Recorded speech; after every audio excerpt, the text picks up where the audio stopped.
boa tarde. Eu sou a Adriana Vieira, sou supervisora do setor educacional da Controlab. Estou aqui substituindo o doutor José Antônio Polônio como moderadora. Gostaria de agradecer primeiramente a presença de todos aqui nesse encontro online de hoje. Hoje a gente vai apresentar o tema de elaboração de laudos de cariótipos em neoplasias de acordo com o Sistema Internacional de Nomenclatura em Citogenômica, ISN de 2020. Antes da gente começar a aula, eu só gostaria de passar algumas informações, né, como sempre. A gente tem, em média, 40 minutos de apresentação, para depois a gente ter cerca de 20 minutos para tirar as dúvidas, se surgirem. Eu vou pedir para todos manterem o microfone e a câmera desligados durante a aula. Vou pedir também para que vocês coloquem as perguntas no menu que tem nessa plataforma de atividades, no item perguntas e respostas, ok? E no final da aula, a gente vai disponibilizar no chat um link para vocês preencherem com o nome e o e-mail para que a gente possa depois emitir o certificado de vocês. E nesse mesmo link, vocês podem responder, devem responder, se for possível, a pesquisa de satisfação. É muito importante para a gente gostaria da participação de todos na pesquisa de satisfação, que é muito importante a gente saber o olhar de vocês para essa nossa atividade educacional. Então, agora a gente vai dar início à nossa aula de hoje. Vou passar a palavra à doutora Luciana Caputo. Ela é biomédica, pós-graduada pela Faculdade de Medicina da Universidade de São Paulo. Atualmente, ela é responsável técnica pela citogenética do Hospital Brigadeiro e também é responsável técnica pelo Laboratório Cromos de Citogenética. Doutora Luciana, fica à vontade, tá? Pode iniciar a sua apresentação. Boa tarde a todos. Também agradeço a presença de todos que puderam, né, dedicar agora para as suas atividades, para ficar esses 60 minutos com a gente, né? Eu sei que não é fácil. Alguns vídeos apareceram, eu vi que tem gente que está trabalhando, e a gente sabe que o pessoal faz de tudo, né, para dedicar um tempinho também para se desenvolver, para aprender. Então, pessoal, como a mediadora falou, agradeço também a Controlab pelo convite, né, e elogio, né, por esse interesse pela nossa área, pela citogenética. Parabenizo por essa iniciativa. É muito importante para a gente, citogeneticista, né, poder ter esse espaço. Então, pessoal, eu vou começar, porque o assunto às vezes é um pouco grande, e eu vou tentar falar bastante coisa para não passar o tempo. O meu objetivo aqui com vocês é mostrar algumas dificuldades, algumas consistências na elaboração do laudo das doenças neoplásicas, do laudo de cariótipo, tá bom? Bom, a gente começa falando, eu coloquei alguns pontos aqui que eu quero seguir. Primeiro, a importância do ISN, né, os princípios gerais, as regras básicas para a gente usar o ISN. Vamos ver alguns exemplos de construção de laudos de cariótipos de neoplasias. E vou dar alguma coisa que a gente viu aqui na internet, que vai sair aí da nova versão para 2024. Esse ano vai sair o ISN 2024. E vamos ter uma sessão de pergunta e de resposta, tá bom? Pessoal, o que é o ISN? Nós sabemos, né, que é um livrinho que a gente usa no laboratório para a gente poder descrever os laudos, dos nossos cariótipos. Então, ele é um livrinho que ele vai reger as normas para a elaboração de uma nomenclatura padronizada na descrição precisa e consistente das alterações genômicas identificadas no cariótipo e nos laudos de citogenômica. O livrinho, ele não só exemplifica para nós como deve ser escrito o cariótipo, a citogenética clássica, como o FISH, o MLPA, né, o CGH-array e tal. Mas, como eu disse para vocês, nós vamos abordar só o cariótipo, tá? Senão o assunto ficaria muito vasto. Os membros do Comitê Permanente do ISN 2020 são esses cidadãos aqui, tá? Então, tem gente dos Estados Unidos, da Holanda, do Reino Unido, da Coreia, do Canadá, da Suíça.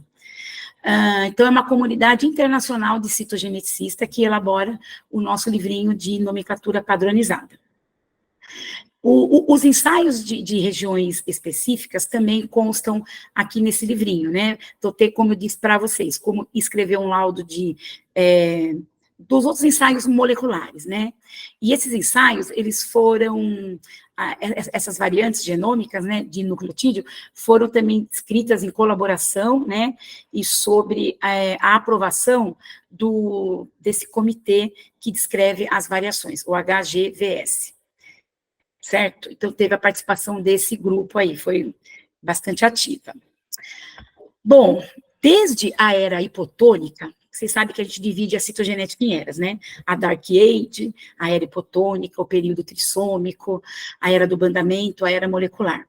A conferência de Denver, ela foi a primeira conferência em que se tratou de assuntos de nomenclatura para a citogenética.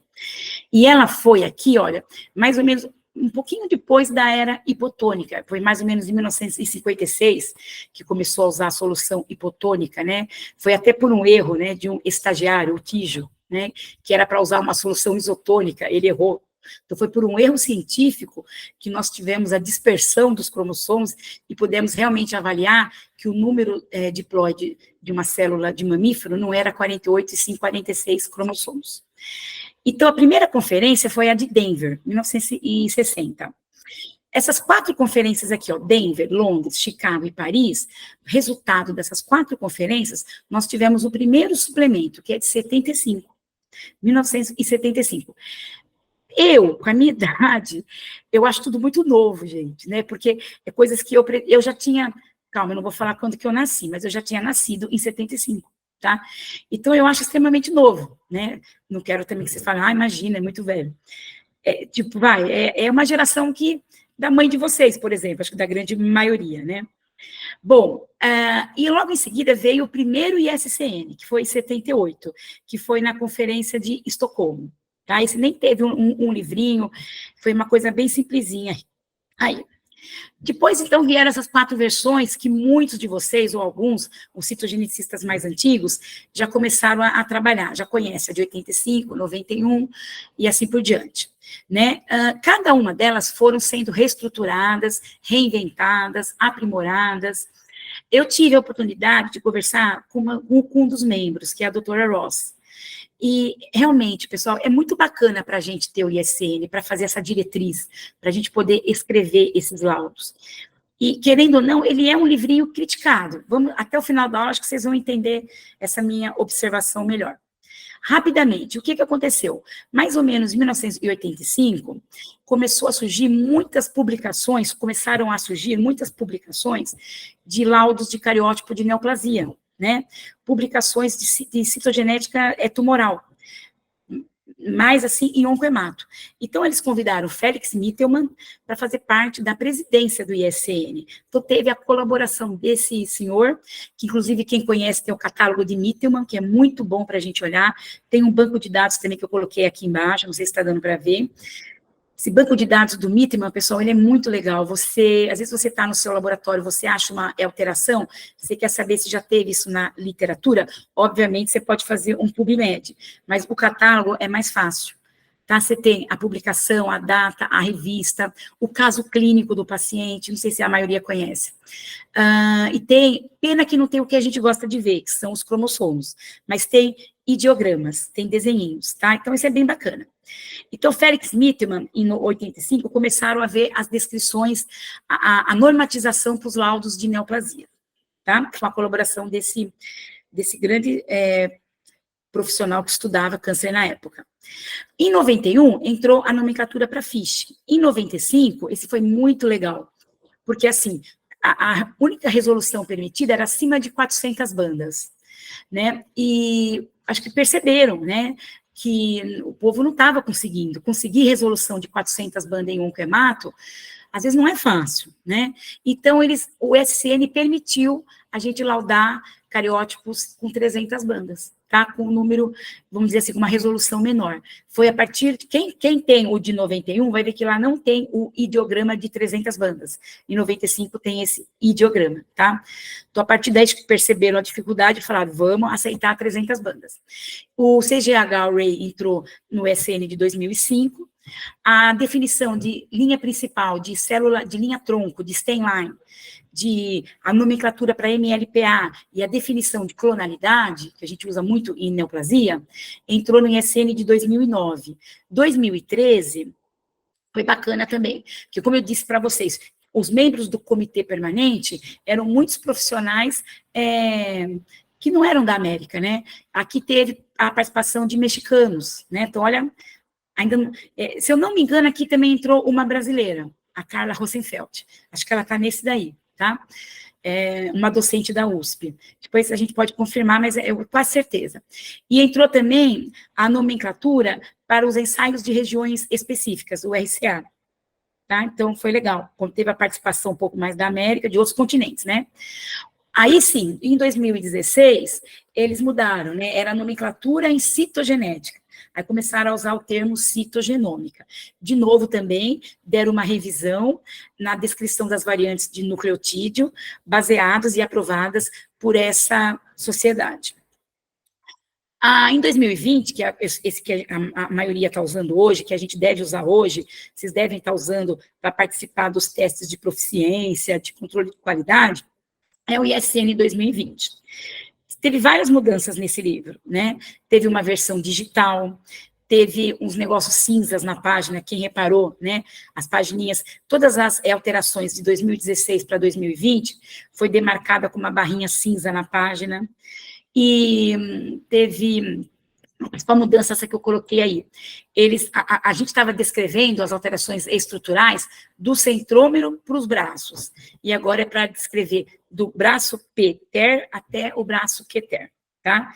Essa foi uma grande mudança do cariótipo, tá, gente? Teve muita coisa de FISH, de CGH, mas como eu falei para vocês, hoje o nosso objetivo é falar de cariótipo, tá bom? E agora o de 2024, a capa ainda é uma surpresa, né? Mas parece que teve uma redução de 20 capítulos para 16 capítulos. Essa reestruturação diminuiu um pouco os conteúdos, tá? Bom, então tá, eu sei que quando começou, foram devido às conferências, eu sei o livrinho, todo esse histórico, mas, de fato, como que eu justifico para um profissional da citogenética, o fato dele usar o ISCN para descrever o seu laudo? Por que a importância do uso dessa normatização? Eu coloquei aí 4 pontos para vocês, que eu acredito serem os mais relevantes. Então, assim, é requisito para você elaborar relatório com resultado, né? Você está vendo aquela imagem do cariótipo, você quer descrever o que você está vendo, você precisa de um livro de normatização, que te oriente a escrever.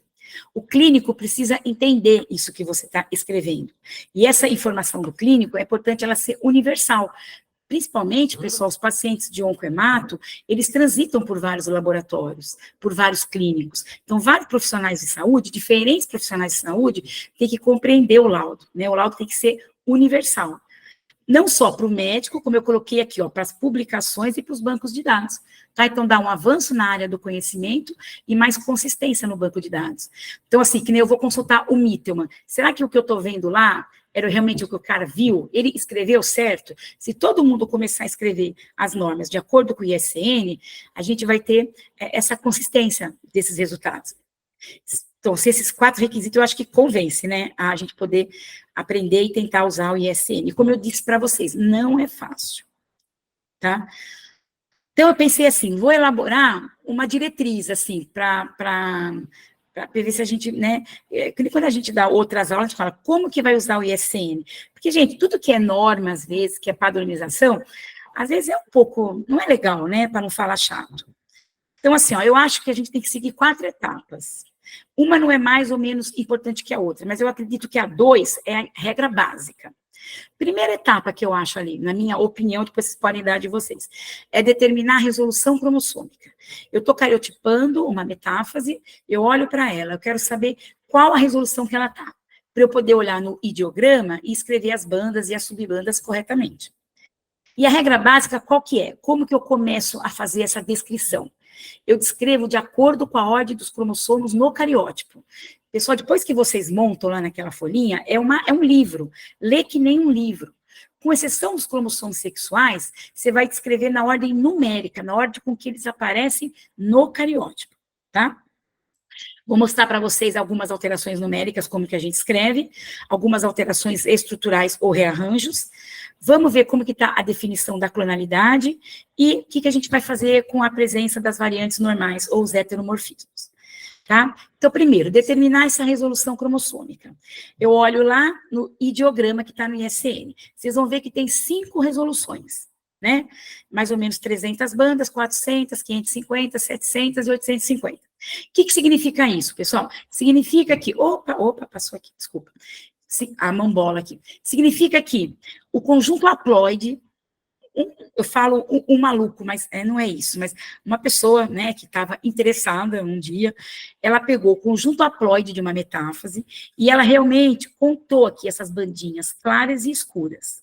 Então, ela pegou o cromossomo 1, o 2, o 3, o 4, o 5, um só de cada par, e ela contou essas faixinhas. No final, ela contou lá 300, mais ou menos 300. Olha, está no padrão de 300 bandas. Né? Foi lá e pegou um cromossomo mais comprido e falou, esse mudou, foi 400, 500, tal. Bom, aqui o que a gente vê? Acreditem, essas duas figuras que estão aqui à minha direita são, o cromossomo 1 e é obtido de material de aspirado medular. Isso aqui é um cariótipo tumoral, eu não peguei de sangue não, para sacanear. O que tem aqui? Você olha e fala, nossa, mas que cromossomo 1 bonito, Lu, tá bonito. Ah, é 400 bandas. Então, não é. O que eu alerto para vocês é o seguinte, cuidado para não supervalorizar a banda de vocês, superestimar. Então, quando eu pego esse cromossomo 1 aqui, e eu vou olhar ele aqui, ó, por exemplo, né, a gente vê a banda de heterocromatina, a bandinha clara, essa faixinha, eu percebo que ele está bem nesse padrão aqui, ó, eu não vejo essas duas faixinhas aqui, né? Então, infelizmente ele está bonito, mas infelizmente ele está em 300 bandas. 400 bandas seria assim, ó, mais faixinhas. Olha o de 550, olha o de 700, olha o de 850. Quando você aumenta a resolução, você tem um cariótipo, vamos dizer assim, com melhor qualidade, né? Porque você pode ver mais detalhes. Mas, depois podemos deixar isso até para a fase de perguntas. Tem uma coisa que a gente questiona muito, que quem faz cariótipo muito comprido, muito cromossomo com uma resolução muito alta, tem muito problema de sobreposição. Né? E aí você fala, puxa, mas eu ganhei na resolução, mas eu perco na definição, porque tem muita gente em cima. Essa é uma outra questão importante, que eu acredito que podemos levar para as reuniões de citogenética e discutir qual o número mínimo de sobreposição que pode ter uma metáfase para eu fazer análise. Não adianta ele estar comprido se eu não, né? Se eu não estou tendo a definição, não consigo ter visão dele como um todo, né? Então, pessoal, e a gente sabe que tem softwares também que dão essa resolução, né?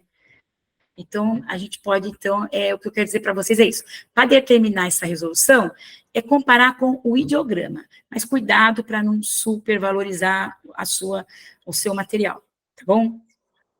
Para vocês terem uma ideia, né, dessa mudança do ISN aqui, da presença de bandas e tal, aqui eu achei na literatura, e eu achei que era uma letter, não é nem uma letter, foi uma publicação mesmo, tá? Aqui é um grupo da Alemanha que fez uma publicação criticando o ISN em 2020. Ele acha, assim, que o desvio padrão das bandas não podia passar 5. E eles começaram a contar, eles viram que, por exemplo, no padrão 550 bandas, tem um desvio de mais 17. Em 700 bandas, então, tem um desvio de 57 bandas. Então, aquilo que eu estou achando que é 700, é 757. Aquilo que eu estou achando que é 850, tem um desvio também de mais 17.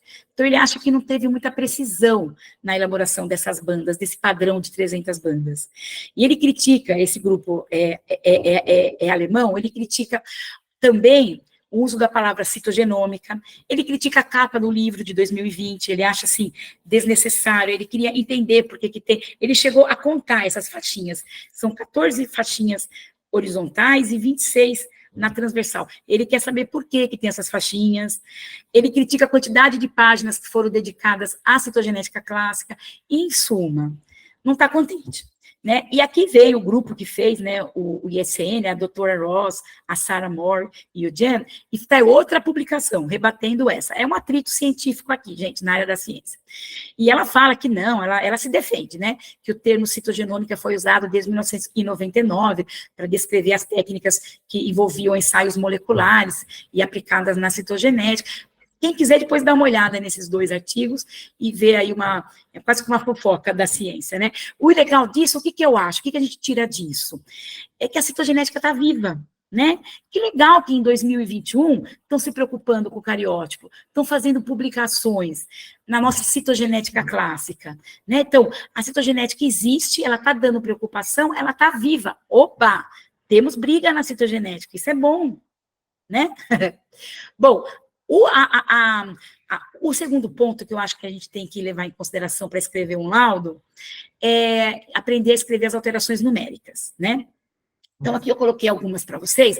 A gente sabe que primeiro vem o número de cromossomo, obrigatoriamente tem que botar essa vírgula, e aí vem o sexo genético. E a gente sabe que colchete, a gente só vai usar para cariótipo de neoplasia. Cariótipo constitucional, a gente não indica o número de células entre esses colchetes, né?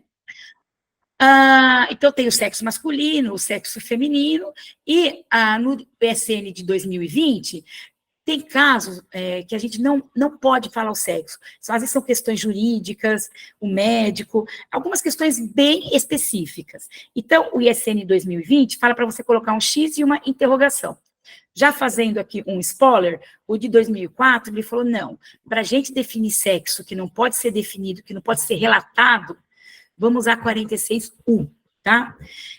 Para o sexo não relatado, não é não definido, tá? Porque às vezes diz que tem algumas situações judiciais, então tem que ser assim. Porque a gente sabe, né, a interrogação, para nós, é dúvida, né? É dúvida. Então não é que aqui tem uma dúvida, a gente sabe o sexo, só não pode falar, tá? Bom, como que eu descrevo a perda de cromossomo? Vai por ordem do cromossomo, sempre pela ordem que eles aparecem no cariótipo, né? Com exceção do cromossomo sexual, que vem sempre antes. As barrinhas vão ser para a gente descrever quimerismo. Quimerismo é aquela situação em que o paciente recebeu um enxerto, né? Então, em neoplasia, o laboratório que trabalha com citogenética oncohemato, é muito comum fazer cariótipo pós-transplante de medula óssea, pós-TMO. Então, aqui, por exemplo, nesse primeiro caso, quando as 2 barrinhas estão na frente, indica o quê? Que 100% dessas células são do doador da medula. E aqui não, aqui 100% são do receptor. Tá? A palavra quimera vem dessa figura da mitologia grega, desse monstro, diz que era filho de Tifo, rei do vento, e da Équina. Era um ser meio do mal, viu, gente? Cabeça de leão, corpo de cabra e cauda de dragão, né? Eu gosto muito dessa figura. Eu não sou do mal, não, mas eu gosto. Acho ela muito bonita. Bom, a outra coisa que nós temos que levar em consideração nas alterações numéricas. Primeiro, a alteração numérica ela é listada primeiro da alteração estrutural, né? Então, tá aqui, ó. Desde que o cromossomo envolvido na alteração estrutural é menor que o envolvido na alteração numérica. Eu explico o que é melhor. Aqui nós temos um bonitinho, ó, uma translocação 922. O nosso típico cromossomo Filadélfia. Uma translocação recíproca entre o braço longo do 9 e o braço longo do 22. Só que nesse caso aqui teve a perda do 7, uma monossomia completa do 7. Como o 7, sempre a ordem numérica, vem antes do 9, ele veio na frente, tá? Então, alteração numérica tem que escrever na frente da alteração estrutural? Sim, mas desde que a alteração estrutural envolva um cromossomo que não seja maior do que o outro aqui. Tá? Aqui, como, nesse exemplo de baixo, uma trissomia do 21, né, junto com o Filadélfia. 21, gente, vem bem depois do 9. Então, você vai ser escrito depois. É uma alteração numérica? É, mas ela vai vir depois da estrutural, porque você sempre vai seguir a regra básica, que é o quê? Escrever os cromossomos de acordo com que eles aparecem no cariótipo. Tá ok? Opa! Bom, aqui vou falar mais algumas alterações agora estruturais, os rearranjos, tá? Então, claro, pessoal, quem sabe que tem muita coisa lá, né, pra gente falar. Seria uma aula, assim, de dias, né? Mas eu tentei pegar a principal, aonde às vezes a gente identifica mais dúvida e erros mais comuns. Tá? Então, aqui eu coloquei para vocês, tem o cromossomo 5. Esse cromossomo 5 aqui, ele está com uma deleção intersticial. Então, deleção a gente sabe que é del, né? E aí você coloca o 5, e quando você vai escrever deleção, não coloca tracinho e não coloca ponto e vírgula. A inversão do 16 é aquela situação em que o 16, por exemplo, era comum na leucemia, a LMA M4, né? Então você tem, aqui no caso, é uma inversão que envolveu o braço P e braço Q. Porque quando a gente falar de inversão, que escreve INV, nós vamos poder ter uma inversão que vai envolver braços distintos ou no mesmo braço, né? Ou seja, a pericêntrica ou a paracêntrica. Aqui, no caso, como envolveu braços diferentes, teve uma quebrinha no P e no Q, a gente fala que a inversão, ela é pericêntrica, tá? Em braços diferentes. Também, ó, na inversão, a gente não coloca ponto e vírgula, não coloca tracinho, não coloca nada, tá? Isocromossomo. Isocromossomo é aquela situação, isso aqui é um ISO 17, é bem comum em doença neoplásica, porque aqui no P do 17, a gente sabe que está o gene P53, né? O gene da apoptose. Então, ele perde o P. Por que ele perde o P? Porque de vez as cromátides se separarem longitudinalmente, elas se separam transversalmente. Então, você não tem uma uma separação de cromátide, você tem uma separação de braço, tá? Aí o braço de baixo duplica, então aqui tem um ISO de braço longo do 17. Então, eu coloco o I de ISO, não é SO, viu, gente? Tem gente que coloca ISO, é só o Izinho. Indica o cromossomo, que é o dono do centrômero, e o braço que está duplicado, que aqui no caso é o Q. E a gente usa a banda Q10, apesar do Q10 não aparecer no ideograma, tá? Mas a gente supõe que Q10 seja a banda de centrômero. Cromossomo dicêntrico, esse aqui também é bem legal. Aqui você tem o quê? O cariótipo fica com 45, você não precisa indicar quem está faltando, tá? Aqui você teve o quê? Um 9, olha, o 9 ele foi até o P13 e ele grudou com o 12 P12. Tá? Então você fala, mas está faltando, professor, aqui um pedaço de P, de 9, pedaço... Sim, mas a gente não indica, tá? Fica assim. Então, é um dicêntrico. Aqui tem centrômero de 9 e de 12. Eu não sei de quem é esse centrômero, mas a partir do momento que eu coloco o 9 na frente, eu indico que é dele, tá? Muito difícil saber de quem é o centrômero, gente.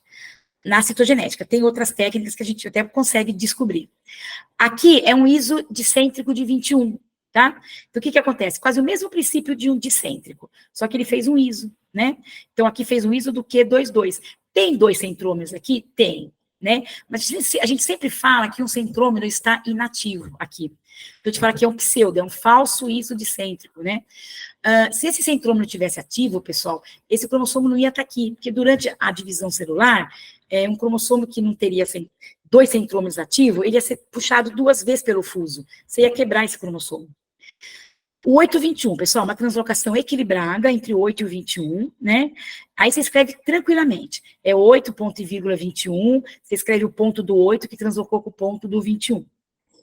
A de baixo é uma translocação não equilibrada. Por exemplo, aqui, ó, 1,6. Você tem o cromossomo 1, você tem o cromossomo 6. O que aconteceu aqui? O P do 6 deve ter perdido um pedacinho. E o Q do 1 duplicou e grudou aqui. Então, aqui você tem 1,6, Q21, P25. De quem é esse centrômero? Esse cromossomo aqui que eu tenho que descrever. Ele, de quem que é esse centrômero? É de 6. Então, é um derivativo de 6.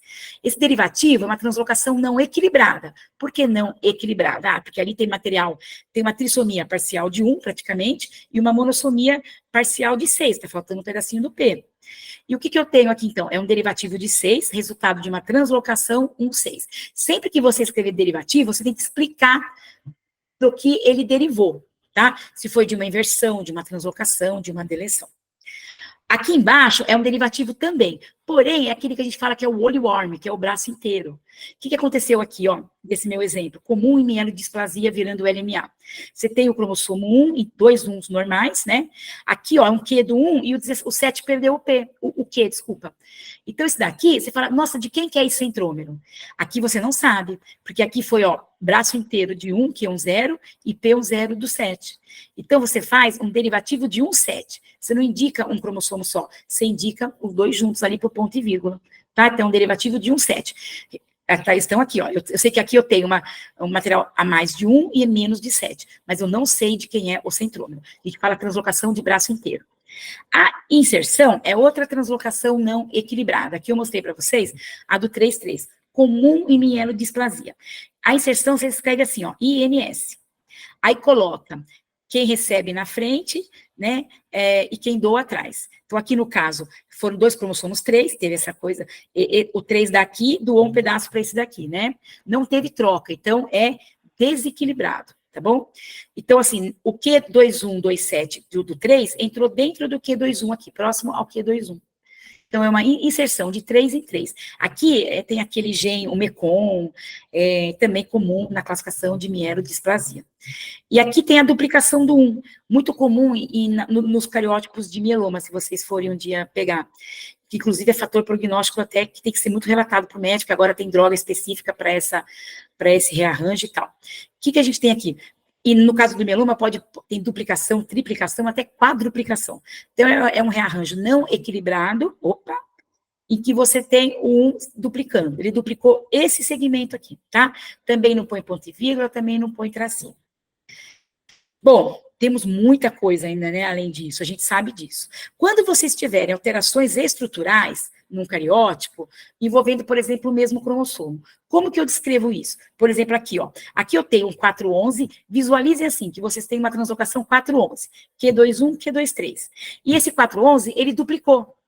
Né? Então, como é que você faz isso? Primeiro, você escreve o duplicado, olha que interessante. Você escreve o derivativo. Temos um derivativo de 4, que é resultado da translocação 411, e uma translocação 411. Tem 47 cromossomos nesse cariótipo.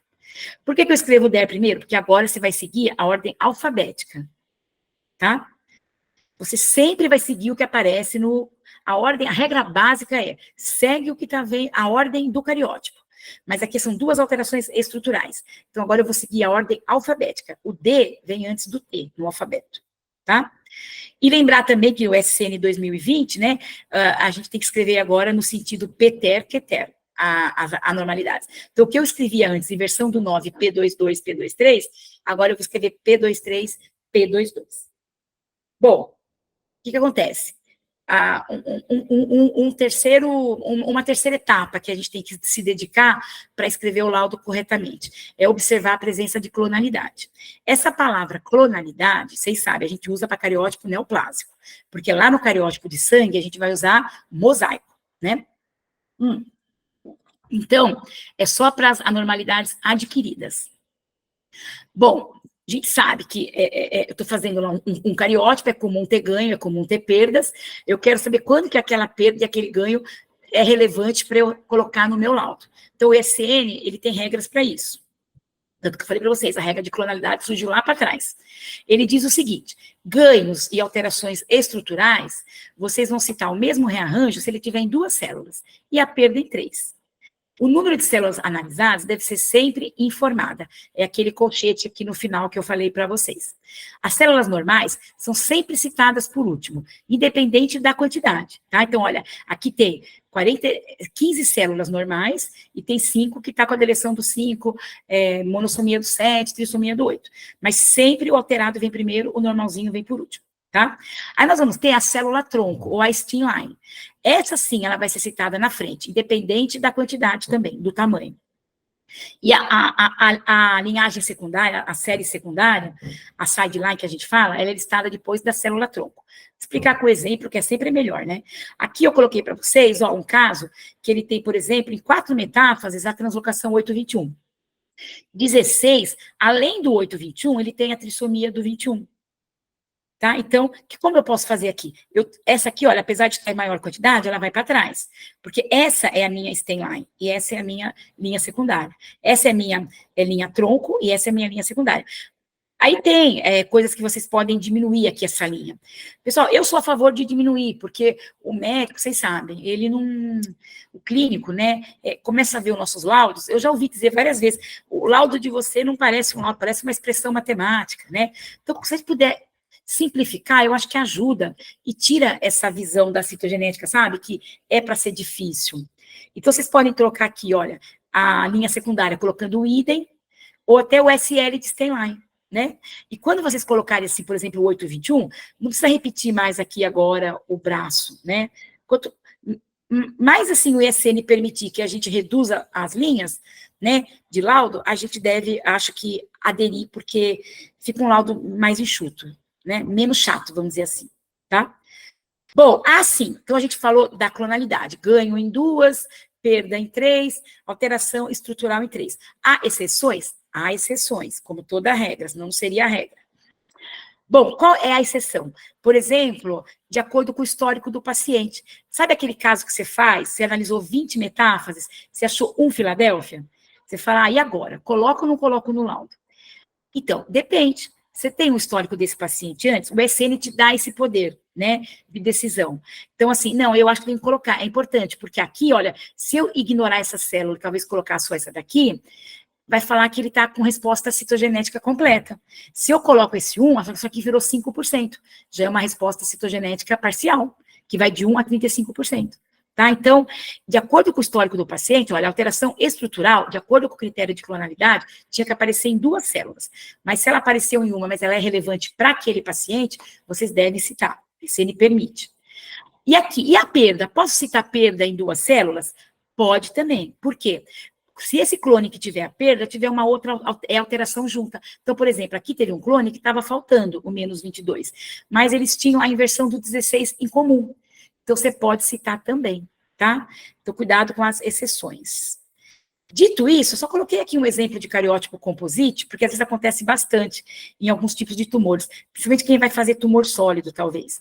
O composite, pessoal, ele segue as regras da clonalidade, né? Perda em 3, ganho estrutural em 2. Aqui foram analisadas, eu coloquei aqui para vocês, 1, 2, 3, 5 metáfases.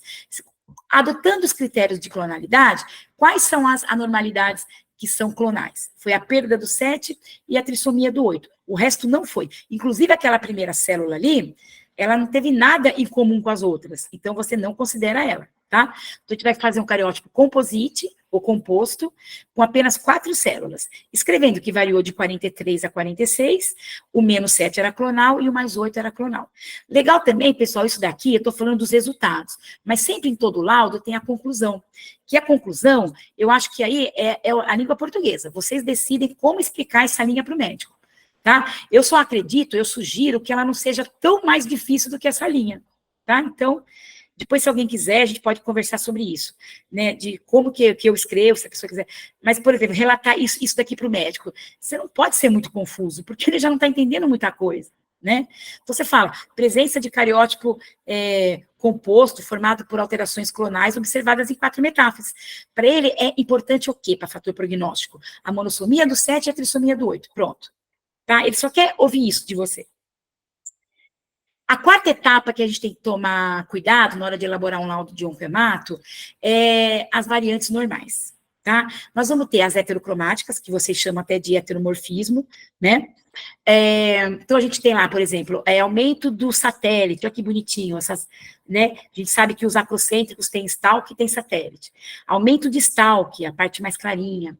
Redução do stalk, aumento da heterocromatina centromérica, aumento da heterocromatina constitutiva, né? Aumenta e pode inverter. Redução da heterocromatina constitutiva no Y, isso aí a gente tem um pouco de medo, né? É complicado. Diminuição da heterocromatina constitutiva no 9. Então, todas essas variantes, a gente observa também em cariótipo neoplásico. A questão é o que fazer com elas.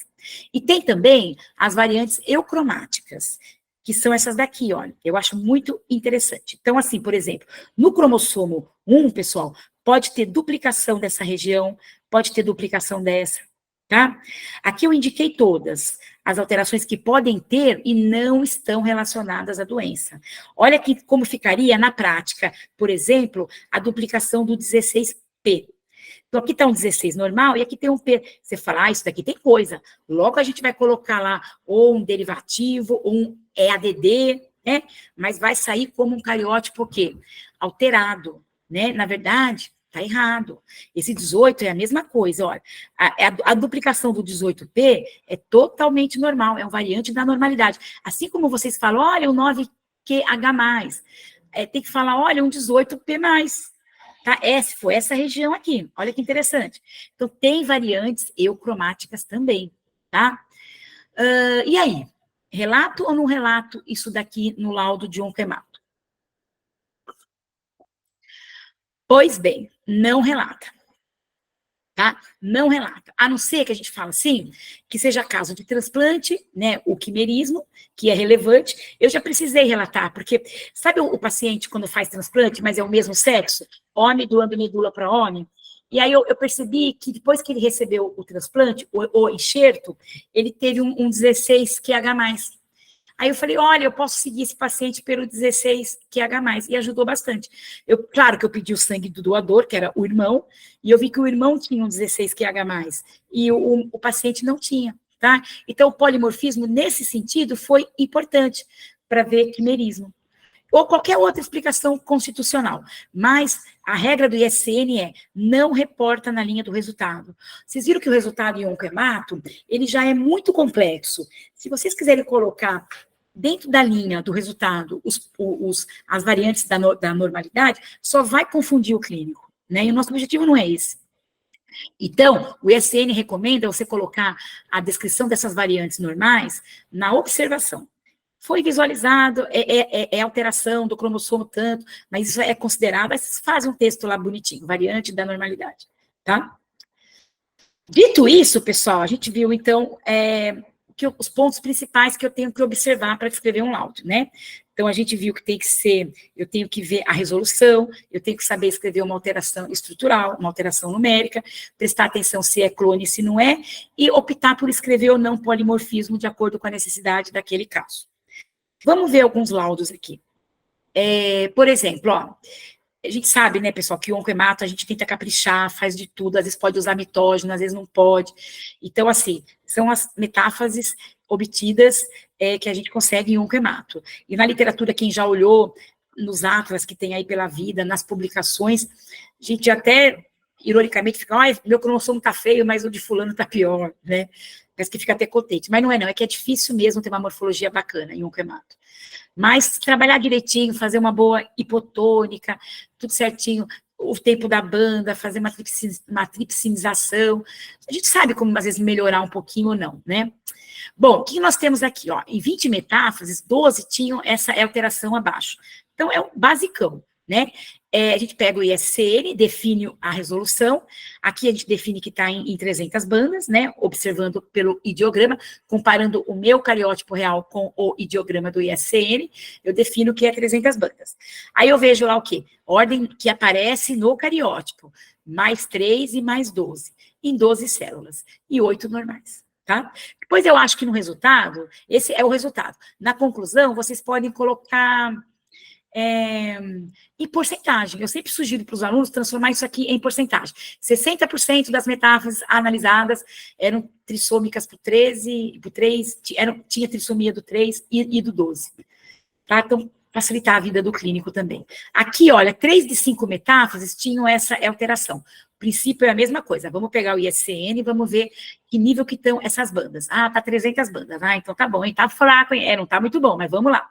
É o que tem para hoje. O que a gente tem aqui? A gente tem uma translocação 3,21. A gente observando isso daqui no ideograma, a gente fala, olha, é um 3Q26 que translocou com 21Q22. Beleza, coloco assim, porque era 3 de 5. Só que aí, você fazendo a análise dessas 5 só que você fez, você achou uma célula... Opa. Você achou... Ah, não vai aparecer meu desenho? Acho que é aqui, desculpa. Você achou uma célula... Aqui.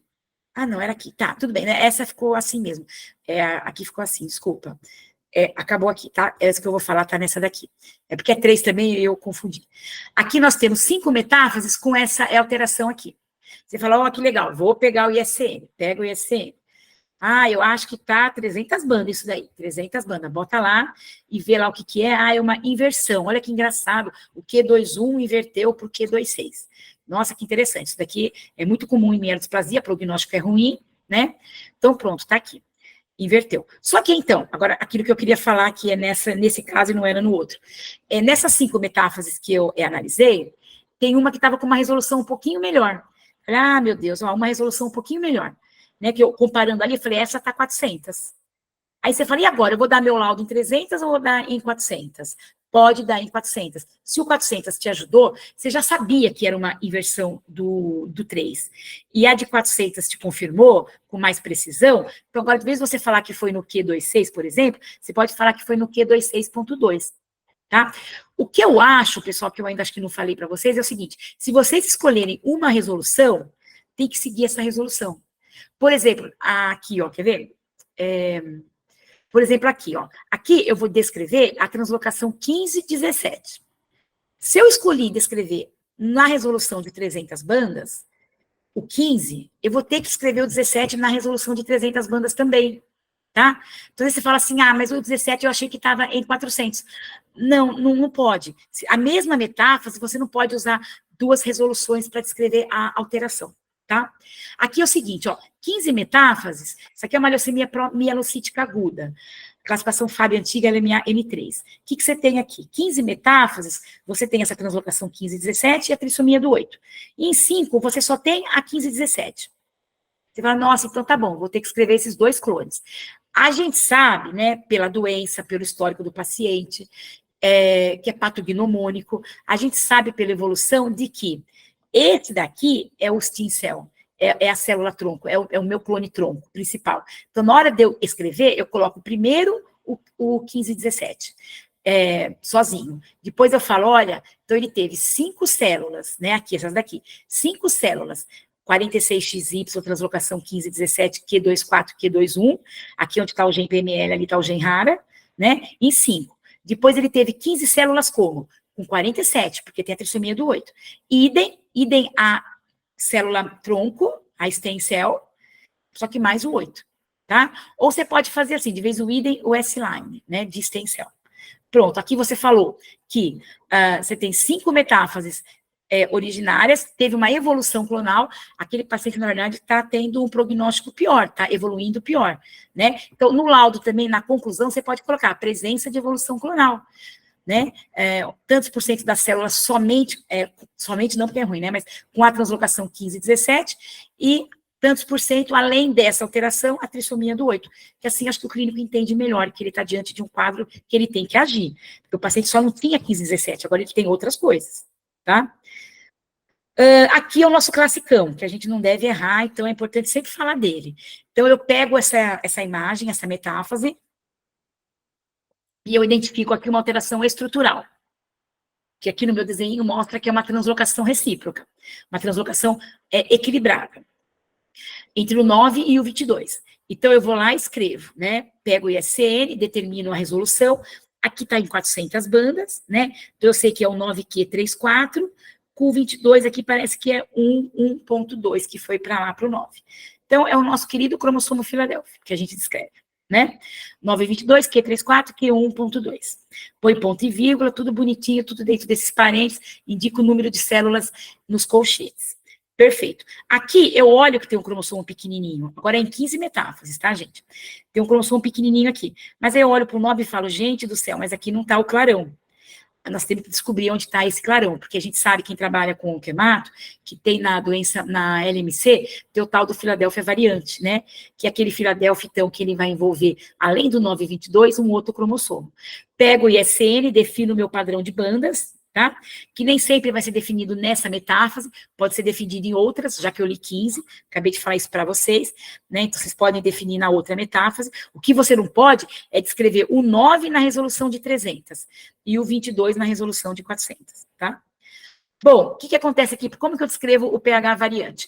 O 9 e 22 e coloco o cromossomo que eles estão trocando pedacinho. Aqui foi assim, pessoal, o 9 trocou com o 22, que trocou com o 16, que foi lá para o 9. Quem eu vejo aqui no 9 é um pedacinho do 16, tá? Se esse variante fosse, por exemplo, o 8, aí ia estar aqui, 8, 9 22, tá bom? Inclusive no ISCN tem uma errata justamente de um caso desse, tá? Que se eu não me engano, que é com o cromossomo 6. Eles colocaram 9, 22, 6. Depois eles fizeram a errata, só que a errata, pessoal, só estava no ISCN online, né? Então, quem não viu lá, está com o livrinho errado, depois dá uma olhadinha. Aqui, então, o meu Filadélfia duplicou. Como que eu escrevo um Filadélfia duplicado? Né? Olho no ISN, o padrão de banda aqui não está tão bom, 300 bandas, mas eu posso colocar 300, porque o ISN me permite, né? E foram 10 metáfases analisadas, com a translocação 9 e 22, mais um derivativo, porque, afinal de contas, é um desequilíbrio. É um DER do 22. DER por quê? Porque está em desequilíbrio. E 22 por quê? Porque o centrômero é dele. E esse DER do 22 resultou de quê? De uma translocação 9 e 22, tá? Então, assim que a gente escreve. Bom, fala rápido, né? Tenho medo do tempo, pessoal, porque eu falo muito. Que tem para a ISN 2024? Bom, reestruturação. Eles prometem grandes mudanças, mais clareza no texto, para evitar os equívocos comuns. Tem hora que realmente a gente lê, tem a dificuldade do idioma inglês? Tem, mas a gente até que lê bem o inglês técnico, né? Eu já escrevi para o SN várias vezes, pedindo para custa colocar um desenhinho do lado, né? Não precisa ser uma foto real, mas coloca que nem a gente que usa os CIDAS, né, que gosta de fazer desenho, que nem tem no catálogo do Mittelman. Põe um desenhinho do lado, mas eu reescrevo, eu desabafo, mas ainda não fui ouvida. As regras genéricas, que são as regras básicas, uma dessas que eu passei para vocês, elas vão estar resumidas no capítulo 4. Agora, eles separaram as regras básicas das regras específicas. As específicas vão ter um capítulo relevante. Todos os exemplos vão ser numerados, olha que legal. Isso é legal, porque às vezes a gente está discutindo com um colega que está de longe, e a gente fala, aquele ali, é que tira foto do celular, manda aquela loucura. Então, agora vai poder falar, sabe o exemplo 23? O que você acha? Tal. Então, os exemplos vão ter números agora, tá? O que acontece? Vocês perceberam, quando eu falei na seção de variantes normais, no SN só aparece as heterocromáticas, não aparece a eucromática, que você fala, nossa, eu assustei com a eucromática, porque eu podia ver um 16 grande e colocar como alteração que não era alteração real, e você ia estar dando um falso positivo para o médico. Você ia estar dando um problema que aquele paciente não tem.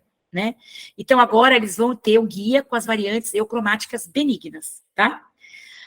Vai ter um espaço entre o símbolo e a abreviatura. Pessoal, eu estou falando para vocês das alterações do ISN24 para cariótipo, mas tem muita coisa mudando também para FISH, tá? O exemplo das alterações cromossômicas constitucionais e estruturais em um único capítulo. Sim, hoje diz que tem 3 sessões para as alterações cromossômicas constitucionais e estruturais. Vai ser em um só. E o sexo não revelado, que eu já falei para vocês, que vai trocar essa interrogação pelo 1, né? Mais exemplos de cariótipos complexos e compostos, vai ser legal. Teve, né, uma conferência para fazer esse SN 2024. Ela disse que ela recebeu 224 sugestões em 2 horas. Então, é bem legal, acho que bastante, porque assim, ela está expandindo, ela quer que outros países participem, para diminuírem as críticas, né, pessoal? Maior clareza na tabela de contagem das aberrações cromossômicas. Essa foi uma novidade também no ISN 2020, mas é uma tabela de aberrações cromossômicas na parte de neoplasia, está difícil de entender mesmo, tá? Então, teve críticas, teve inconsistências aqui, e ela diz que vai melhorar isso, tá? As barras cinzas, para indicar as mudanças do texto, continuam, que eu acho muito legal. A forma abreviada somente para FISH. Vocês já viram que para escrever cariótipo, tem aquela forma mais comprida e a forma é abreviada, né? Então, para o cariótipo, a gente pode usar as duas. A gente usa a abreviada porque a gente não é tonto e é mais fácil. Mas a forma abreviada agora só vai ser para FISH, tá? Vai ter um novo capítulo para o mapeamento óptico do genoma, né? Que agora é essa nova metodologia, né? E eu coloquei aqui mais 2 coisas para a gente prestar atenção.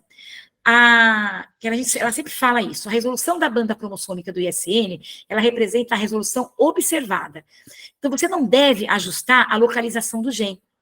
Então, por exemplo, pessoal, aqui a gente sabe que o 821, esse exemplo que eu dei, por exemplo, é aquele gene, o RUNX1 e o RUNX1T1. Então, a gente sabe que o gene, ele está no Q22, Q21, e o outro está no Q1, o RUNX1 está aqui, o RUNX1T1 está aqui.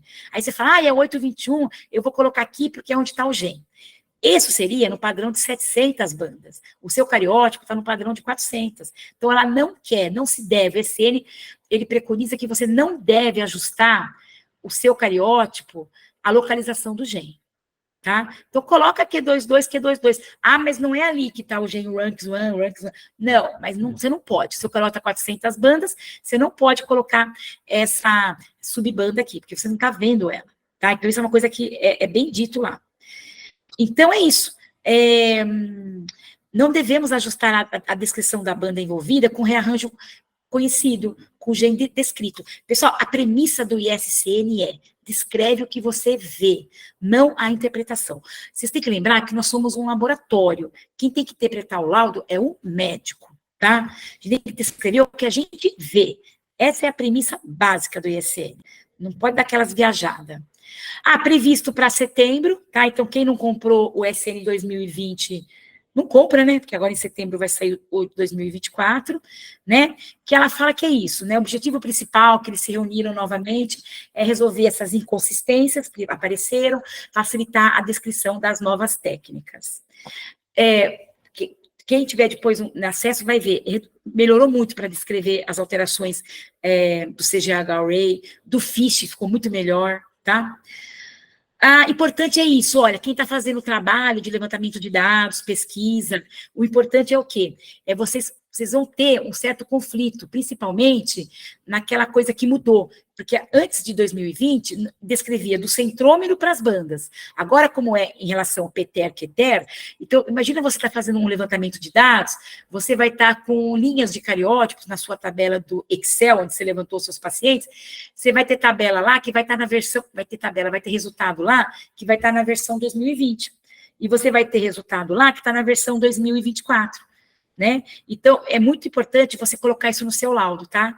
E você avisar o seu clínico, né? Que anterior àquilo, o laudo, né, era dado no ISCN de uma versão anterior, né? Para você não saber que você está fazendo, não parece que você não sabia, tá? Pontos importantes que a gente levantou até agora, então. Regras básicas para dar nomenclatura do ISN em neoplasia. Primeira, descrever as alterações de acordo com a ordem dos cromossomos no cariótipo, com exceção do sexual. Cromossomos sexuais normais são listados antes dos anormais, que é o caso do X e do Y. Número de células analisadas são sempre informadas em oncohemato, sempre. Anormalidades são descritas do PTER para o QTER. Alterações estruturais em mesmo cromossomo são listadas em ordem alfabética. A deleção do 7 vem antes da inversão do 7, por exemplo. Polimorfismo não deve ser descrito ao médico.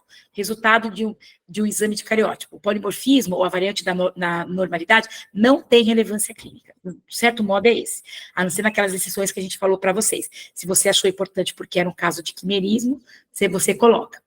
O livro, pessoal, ele constrói informações. Então, é necessário entender todos os aspectos e rearranjos cromossomos estruturais para serem relatados. Um equívoco que a gente comete, inclusive eu já me incluo nesse grupo também, era pegar o ISN só quando precisa. Você está fazendo um cariótipo, você fala assim, como escreve isso? Aí você vai lá e fala, esse é o grande equívoco. Então, essa é a parte boa da docência, sabia? Quando a gente prepara uma aula, uma palestra, a gente aprende muita coisa também, né? Mas não foi só dessa vez, sempre eu aprendo, cada aula eu aprendo muito. Então, o ISN, pessoal, ele deve ser lido do começo ao fim. Ele é um livro para ser lido, ele não é para ser consultado. Tá? Isso eu conversei com a doutora Ross e ela fala exatamente isso. As pessoas não leem, elas usam como consulta por páginas. Então, o que acontece? Falta pré-requisito mesmo para compreender o que ela disse antes, tá? Mas também, talvez, se ela colocasse numa ordem melhor, não sei, mas é isso, tá? A gente, assim, entre nós, eu me colocava nesse grupo até um tempo atrás. Não li o ISN da íntegra, não lia. Desde na minha época que eu trabalhei em todos os outros lugares, a gente só pegava para ler aquilo que a gente estava precisando. Foi um grande equívoco, sofri com isso, até ler o livro inteiro. Tá? Então, a premissa é essa, que da própria boca da doutora Rosa. Escreve o que você vê, e não o que você quer interpretar. E a gente, que às vezes sabe um pouco mais de oncohemato, é acostumada com as doenças, dá uma vontade da gente escrever, sabe? Mas não pode.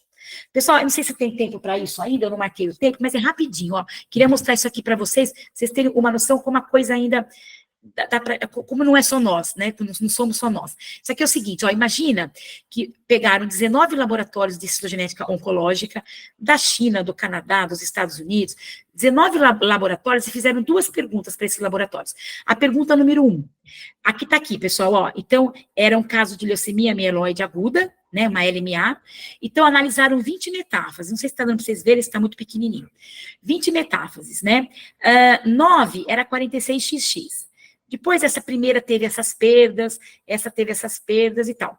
Perguntaram para esses laboratórios, como que você concluiria essa análise? Você colocaria 46XX em 20 ou 46XX em 9? Quer dizer, só consideraria aqui, não consideraria essas perdas que foram randômicas. A segunda pergunta, aqui numa leucemia mieloide crônica. 19 metáfases tinham o cromossomo Filadélfia. E uma metáfase não tinha o Filadélfia e tinha o -5. Como que você conclui esse seu laudo? Né, fizeram assim, ou você coloca o Filadélfia em 19, ignorando essa outra célula, ou você coloca o clone que tem o Filadélfia, que está em 19, e considera essa que tem a perda do 5 como uma célula normal, ou ainda você descreve tudo o que você viu como você viu, apesar de não ser clonalidade esse menos 5. Esse menos 5, segundo o ISN, a gente sabe, ele só tinha que estar descrito aqui se ele fosse em 3, ou se tivesse uma normalidade estrutural comum acompanhando ele. Fizeram essa pergunta para esses 19 laboratórios. Vamos ver as respostas. Está aqui, ó. Na questão 1, a maioria respondeu o quê? Eu ignoro as perdas e considero tudo normal. Colocaria aqui, né? E 42% só ia descrever as 9 células que não tinham perdas. A questão 2. Aqui estão ó, os laboratórios que eu falei para vocês, né, dos Estados Unidos, Hong Kong, Paquistão. A questão 2. Na questão 2, a maioria foi para onde? Foi para cá, ó. Ignorava o 45XX menos 5. E escrevia só em 19 o cromossomo Filadélfia. Tá? Então é isso. Depois até a gente pode fazer uma sugestão para a Controlab, fazer com a gente, né, com os laboratórios, um teste desse, para a gente poder também perceber como que a gente faz isso. Eu tenho a minha opinião, o que eu faria aqui, né? Porque assim, eu vou te falar, porque eu não consigo ficar quieta, eu não ignoraria essa célula com menos 5, gente, porque eu percebi que, se você considerar a célula 45XX menos 5, percebe que o 9 e o 22 estão normais? Então, ela é um pH negativo? Eu faria como aqui, ó, como esses 36 aqui, tá? Eu consideraria 45 com a perda do 5 como normal. Aquela perda realmente é aleatória.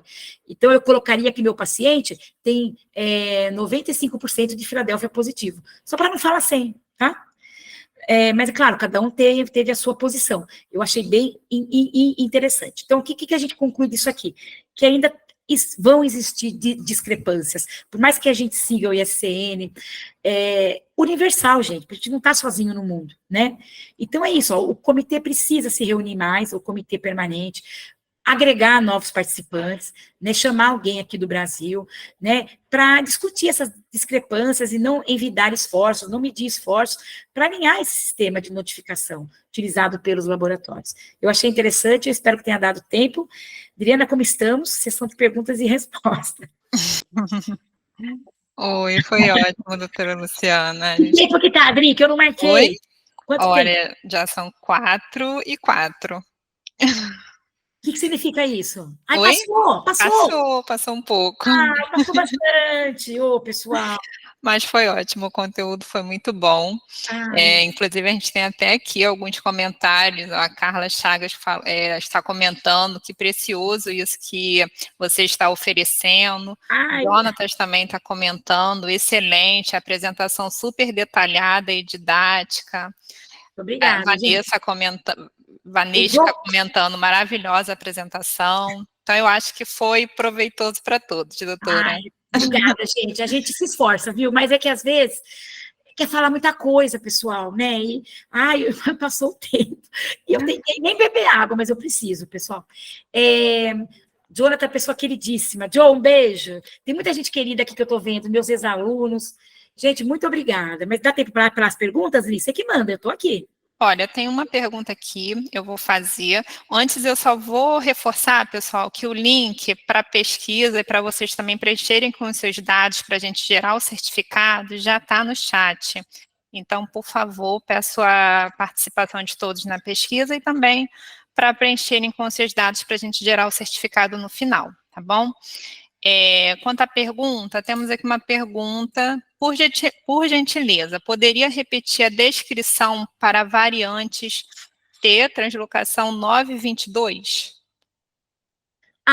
Variante, você fala, porque, a descrição poderia. Poderia. T922. Eu vou, tá compartilhando, gente? Tá, só não está aparecendo na apresentação. Tá, vamos lá. Eu tenho que, acho que, abrir ela aqui, pera. Entendi. Você me fala que vocês estão vendo? Posso? Estamos. Posso? Tá aparecendo? Pode, está aparecendo. Então, vamos lá. Porque é bem comum mesmo, né? Então, aqui tem o 922, o clássico, né? 922, Q34, Q11.2, beleza. O que acontece? Esse exemplo aqui, por exemplo, é muito interessante, pessoal, porque a gente, como analista no laboratório, a gente começa a ver isso daí, olha, o 22 pequeno, é Filadélfia, né? E a gente sabe que, às vezes, de acordo com a produção do laboratório, a pressa do laboratório, então você fala assim, eu vou olhar aqui 10 metáfases, as outras 10 eu vou no microscópio. Se eu ver o 22 pequeno, é Filadélfia, entendeu? Então, mas aí é ruim, porque você pode ter não só a trissomia do 8 nesses casos, você pode ter outro rearranjo. Então, infelizmente, eu sou a favor de sempre cariotipar, né?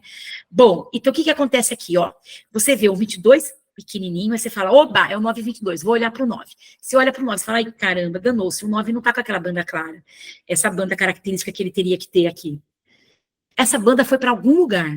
Eu tive casos lá, gente, que ela foi para o 12, que ela foi para o 11. Eu tenho bastante caso. Pois quem perguntou, se quiser receber mais imagens, eu mando. O que aconteceu aqui? Ela foi, o 922, translocou, né? Depois ele veio aqui para o 16. E o pedacinho do 16 foi para cá. Então, o ABL e BCR está aqui. Tá? Então, ó, BCR, e não pode falar em G, né? Mas, ó, BCR e ABL, translocaram. Aqui ficou ABL e BCR, aqui ficou BCR e ABL. Beleza, ele não saiu daqui. Se eu fizer um fiche, o BCR, ABL tá aqui, tá? Agora, o ABL e BCR veio para cá. E esse finalzinho aqui do 16, ó, essas duas bandinhas estão aqui, tá? Então, como que eu escrevo isso? 9, 22, 16. E ponho os pontos que eu observei. Se fosse, por exemplo, 6, se fosse um cromossomo com um número menor do que o 9, você nunca vai separar o 9 do 22. Nunca. Ele podia estar 6, 9, 22, 16. Eu tenho um caso lá que envolve 6 cromossomos. Nossa, a Luciana viajou.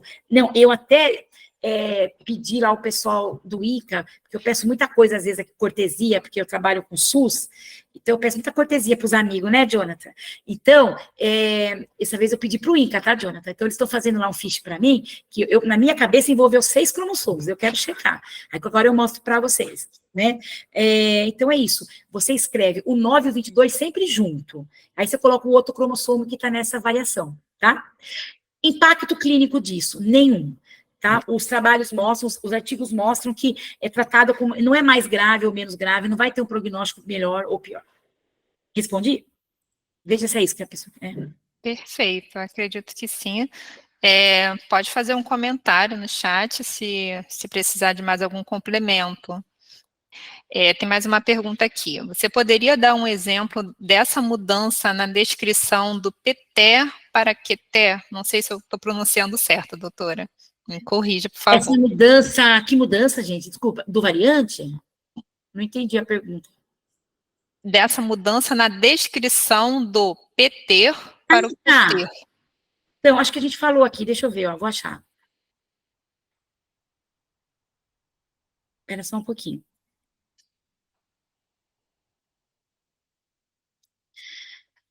Acho que tá aqui, eu não quero reduzir a tela para não...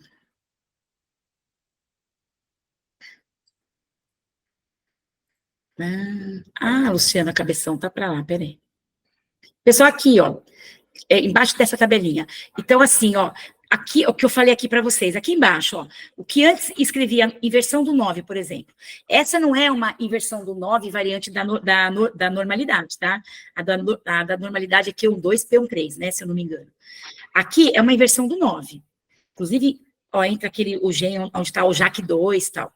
Então, inversão do 9, que você escrevia antes, P22, P23, agora você... Então, o que é o P22 ou o P23? Era a partir do centrômero. Então, você pensava assim, o centrômero está ali, o P22 está aqui, né, e o P23 está aqui. Então, eu descrevia assim. Agora, o P22 está mais perto do centrômero. Então, antes você escrevia, a parte estava mais próxima do centrômero. Agora, você vai começar a escrever pela parte do cromossomo que está mais perto do telômero, do terminal. Então, aquilo que você escrevia P22, P23, agora você vai escrever P23, P22. Acho que é isso, né? Acho que sim. É isso. Tá ótimo, doutora. Como a gente já avançou um pouquinho o tempo, doutora Luciana, eu vou encerrar o encontro online, mas caso vocês tenham alguma dúvida, pessoal, em relação ao encontro, pode passar para a gente aqui na Controlab, a gente repassa para a doutora Luciana e a gente responde posteriormente, tudo bem? Doutora Luciana, muito obrigada pela apresentação, foi muito boa. Obrigada, Adriana. Obrigada pela disponibilidade aqui do seu tempo, obrigada pela disponibilidade de todos, na verdade, aqui. Todos, todo mundo está agradecendo aqui no chat também, agradecendo a senhora. A pessoa da citogenética é muito bacana. Foi ótimo, muito obrigada. Obrigada, gente, obrigada, estou à disposição, muitos já me conhecem, sabem o meu contato. Obrigada, gente. Obrigada por vocês terem ficado, sim. É muito ruim. A gente já fala olhando para uma tela, né? E ainda é ruim quando não tem ninguém. Obrigada, Stephanie. Obrigada, Mari. Obrigada a todo mundo. Tem o meu e-mail no slide, Adriana? Acho que tem, né? Quem quiser pode perguntar alguma coisa, meu celular, fica à vontade, gente. Tá ótimo. E qualquer coisa pode repassar para a Controlab, para a gente aqui. Tá bom, é verdade. E a gente repassa para a senhora, não tem problema algum, tá bom? Então, Obrigada. Pessoal, boa tarde. Até o próximo encontro. Tá bom? Doutora Luciana, até a próxima. Obrigada. Obrigada a você, Adri. Obrigada a Controlab, viu, pelo convite. Muito obrigada.